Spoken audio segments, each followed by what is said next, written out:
কি ভাবছেন বন্ধুরা, এটা কিন্তু ভাত দিয়ে তেলের পিঠে। নমস্কার বন্ধুরা, সুপ্রিয়া কিচেন আবারও আপনাদের সবাইকে স্বাগত জানাই। বন্ধুরা, হালকা হালকা শীত পড়তেই কিন্তু আমাদের মনে প্রায় প্রত্যেকের ইচ্ছে হয় একটু পিঠে পুলি খাওয়ার জন্য, আর আমরা খাইও তাই। আজকে আমি সেই পিঠে বানাবো খুব সহজ পদ্ধতিতে আর ঘরে থাকা উপকরণ দিয়ে।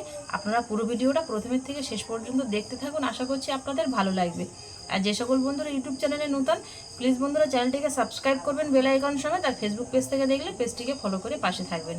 আজকে দেখুন এখানে আমি ভাত নিয়েছি, তবে এটা দুপুরে রান্না করা ভাত, রাত্রে অনেকটা বেশি ছিল, সেই ভাতটাই আমি নিয়েছি। এই ভাত দিয়ে আজকে তেলের পিঠে রেসিপি আপনাদের সাথে শেয়ার করব।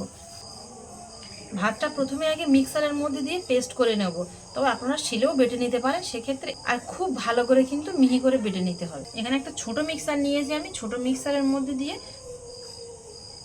পেস্ট করে আনবো, তবে অনেকটা ভাত তো দুবার লাগবে। অর্ধেকটা ভাত নিয়েছি আর অর্ধেকটা আমি আবার কিন্তু এটা হয়ে যাওয়ার পর এটাও পেস্ট করব। এর মধ্যে চিনি দিয়ে দেবো,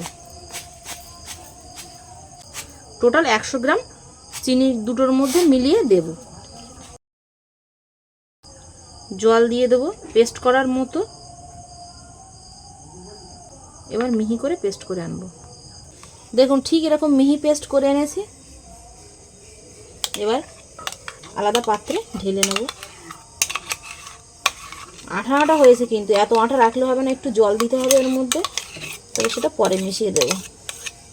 বাদ বাকি যেটুকু আছে সেটুকু আগে পেস্ট করে নেই। মিক্সারটা ধুয়ে জল দিয়ে দেবো। এবার এখানে নিয়েছি আমি ময়দা এর মধ্যে দিয়ে মিশিয়ে নেব। ময়দাটা কিন্তু আগে থেকে চেলে নেওয়া ছিল।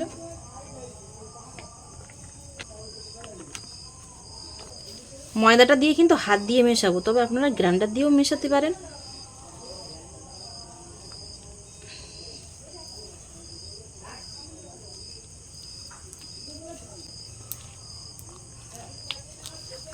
একটু জল দেব, গাঢ় হয়ে গেছে। খুব ভালো করে কিন্তু এইভাবে ফাটিয়ে নেব, তাহলে ভালো ফুলবে পিঠেগুলো। ব্যাটারের ঘনত্বটা দেখুন, হাতে তুলে নিচ্ছি, এরকম থাক থাক থাক থাক করে পড়ছে, এরকমভাবেই বানাতে হবে। একেবারে হালকা বানালে হবে না, আবার একেবারে গাঢ় বানালে হবে না, ঠিক এরকমই রাখতে হবে। পিঠে বানানোর জন্য ব্যাটারটা একদম রেডি। সাদা তেল সমেত কড়া বসিয়ে দিয়েছি, উনুনটা ধরিয়ে দেবো।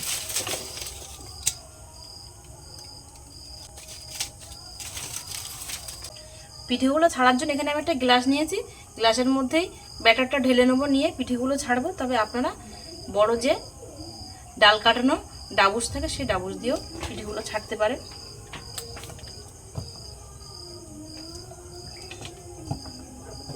তেলটা গরম হয়ে গেছে মিডিয়াম, এবার গরম তেলে ছেড়ে দেবো পিঠেগুলো।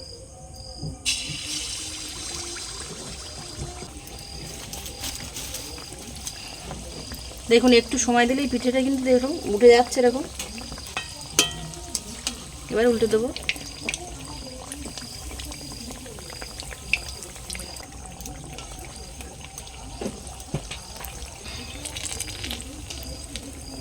পিঠেটা ঠিক দেখুন এরকম লাল করে ভেজে নিয়েছি, পিঠেটা ভাজা হয়ে গেছে।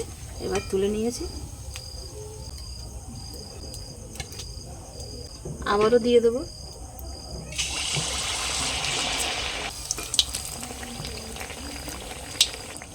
আবারও একটা দেখুন ঠিক এরকম লাল করে ভেজে নিয়েছি, তুলে নেব।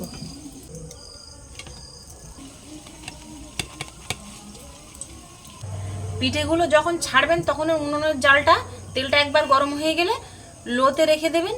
আবার যখন পিঠেগুলো ভাজবেন তখন উনুনের জালটা আবার বাড়িয়ে মিডিয়ামে রেখে দেবেন, তাহলে দেখবেন পিঠেটা ছাড়ার সময় আর কোনো অসুবিধা হবে না, ভাজতেও খুব সুন্দর হবে।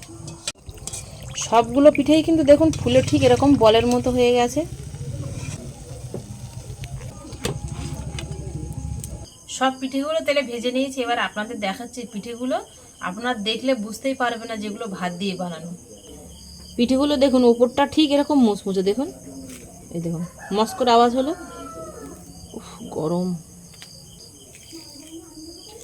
উপরটা মুচমুচে হয়েছে আর ভেতরটা কিন্তু দেখুন এরকম সফট, আর ভেতরে কিন্তু দেখুন জালিদার হয়েছে। গরম বলে আমি ছাড়াতে পারছি না, দেখুন ঠিক এরকম ফাঁপা জালিদার, একদম চালের পিঠের মতো।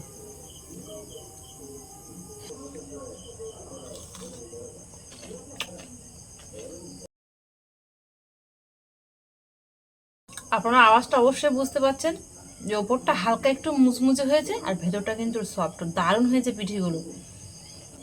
আপনারা একবার এইভাবে অবশ্যই বাড়িতে বানিয়ে খেয়ে দেখবেন। আপনাদের বাড়িতে যদি কোনো আত্মীয় স্বজন আসে, আপনারা এইভাবে ভাত দিয়ে পিঠে বানিয়ে একবার দেবেন, দেখবেন ওনারা যদি বুঝতে পারে তাহলে বলবেন আমাকে। রেসিপিটা বাড়িতে বানিয়ে খেয়ে দেখলে লাইক করতে ভুল করবেন না, কমেন্টে অবশ্যই জানাবেন, আপনাদের বন্ধুদের কাছে প্রচুর প্রচুর শেয়ার করবেন। এতক্ষণ আমার সঙ্গে থাকার জন্য আপনাদের অনেক অনেক ধন্যবাদ। আবারও দেখা হচ্ছে আপনাদের সাথে পরবর্তী নতুন কোনো রেসিপিতে। ততক্ষণ আপনারা সবাই ভালো থাকবেন আর সুস্থ থাকবেন।